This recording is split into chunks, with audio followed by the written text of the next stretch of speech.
आई किचनमध्ये नमस्ते। आजची रेसिपी आहे बडग सांगलीचा।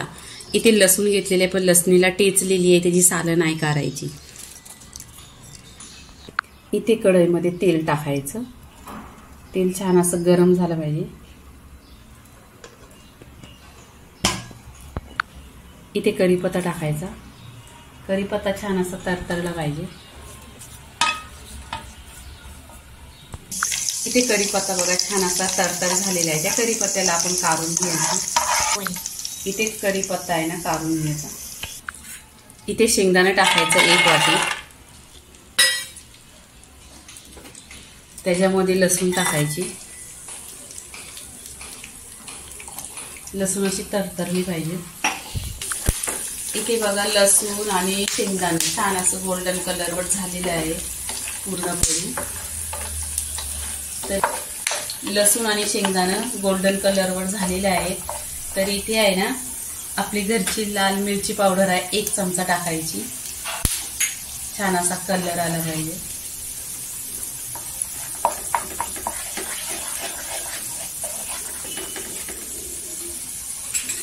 चवीनुसार मीठ टाकायचं आणि याच्यामध्ये साखर टाकायचं। तुमच्याकडे पिठी साखर असली तर पिठी साखर टाका। मी ही साखर टाकली।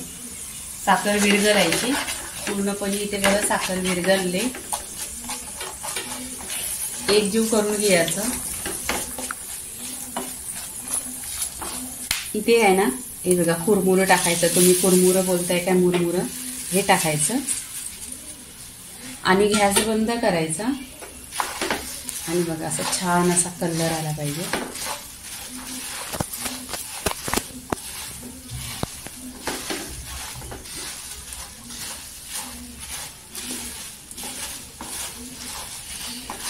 लहान भुकेसाठी खूप ही लहान मुलांना नाश्ता द्यायला लवकर असं 10 मिनिटात ही रेसिपी होती। तुम्ही करा आणि कशी वाटली ती रेसिपी सांगा, शेअर करा, सबस्क्राईब करा माझ्या चॅनलला। माझ्या चॅनलवर छान अशा रेसिपी आहेत।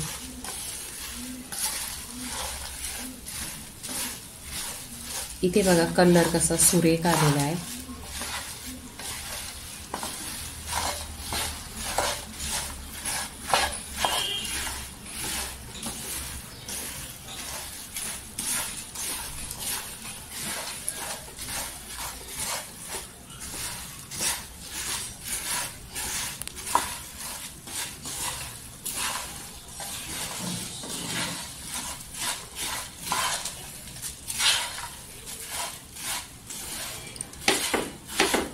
इथे शेंगदाण्याचा खुशबू एकदम खमंग असा सुटलेला लसूण याच्यामध्ये आहे आणि मीठ टाकलेलं आहे, साखर।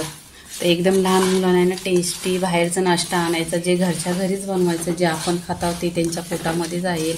हलका फुलका नाश्ता लहान भुकेसाठी 10 मिनिटात होतो। इथे कलर बघा आलेला आहे एकदम छान।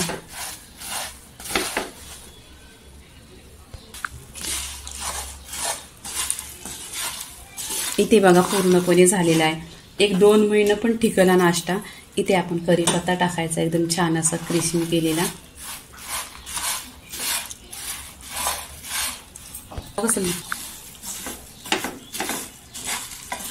इथे पूर्णपणे झालेला आहे। आता आपण आहे ना खायला बघा प्लेटमध्ये घेतलं तरी असं बघतो असं छान दिसायला दिसतं।